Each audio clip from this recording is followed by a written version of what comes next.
over. I attended my son's retirement ceremony in Washington, D.C. in November. My boy retired in November in Washington as a full captain of the United States Navy after 30 years of service. And while I was at this retirement party, the room was filled with admirals and generals and retired commanders and captains and so on. And we all had something cool in our hands, and we were all moving around among each other, amiably and relaxed, you know. A retired Navy scientist, whose name must remain unquote, came up to me, nudged me. He said, "I know you." I said, "Yes, I'm Eric's father." No, he said, "I know you. You're that notorious retired command sergeant major with the big mouth." And I said, "Yes, I go to that." He says, "I had to share something with you before the party was over." He said, "I retired several years ago." He said, "My last job was at a government laboratory in Nevada, a few miles from Las Vegas." He said, "I am a plasma fusion physicist. That's my expertise. That's my training, my background, not being a scientist like, what? Plasma fusion physicist?"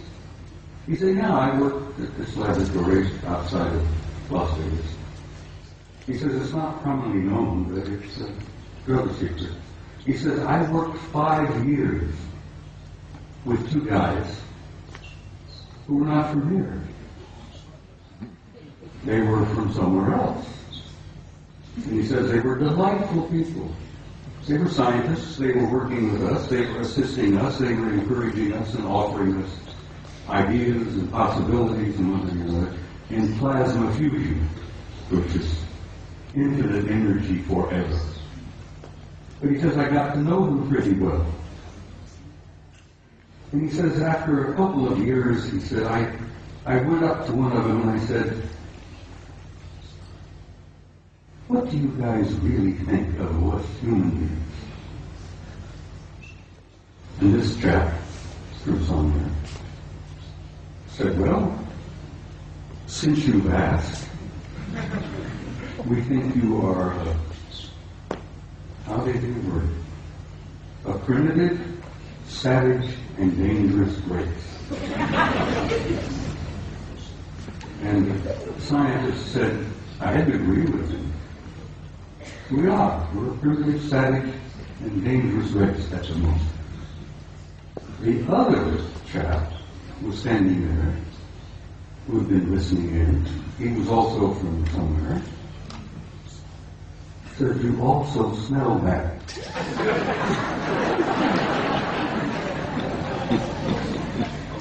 "You humans stink." Nothing personal, mind you know. We find that you don't smell good. And the scientist said, my first thought was, I didn't spray out of my arms this morning, but maybe. And they tried to explain that we humans have a psychic odor about us that they pick up, and they find it terribly offensive. But it hit me in the eyes, because when I was a boy growing up, my grandmother used to say, if we could only see ourselves as others see us, it would help so much to develop our integrity and our character and all that.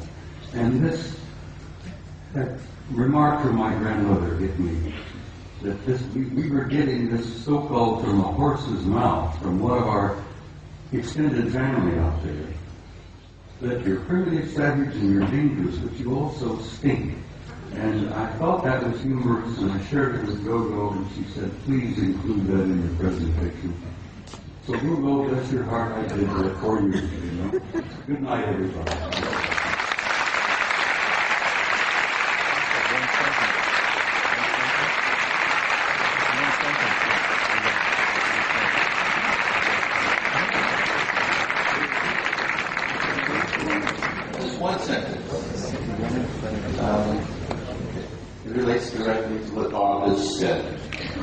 If you want contact, raise your spirit high.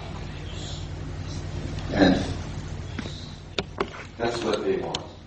Because they don't want to mix with you if you're savage beasts. It's that simple. Just relax and be happy and work with each other. It's a very simple message. Thank you, Henry. Thank you.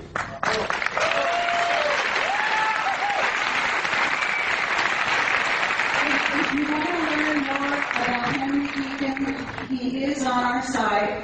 We have a lot of very long transcripts all about who he is, some of where he worked, and about Mars. We also have a video called Jump Room to Mars, in which David Wilcock and Bill Ryan and I discuss some of what he told us. And we're looking for maybe a 15-minute, maybe a half hour tomorrow when Henry Deacon can address you and maybe tell you some of the details. Thank you.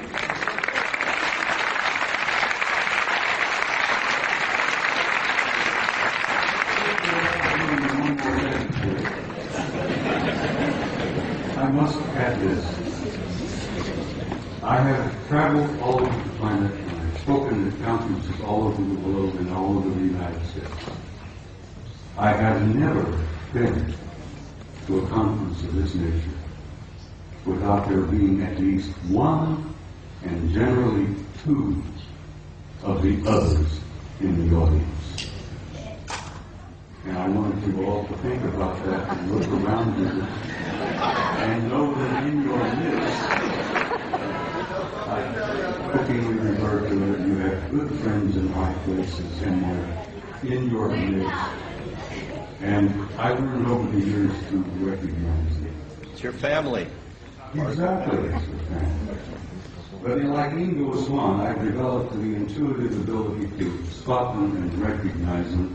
And now I have them coming up to me in conferences, introducing themselves to me. And there are no limits, guys, no limits. Life is infinite and forever. And God bless all of you. And I will say good night this time.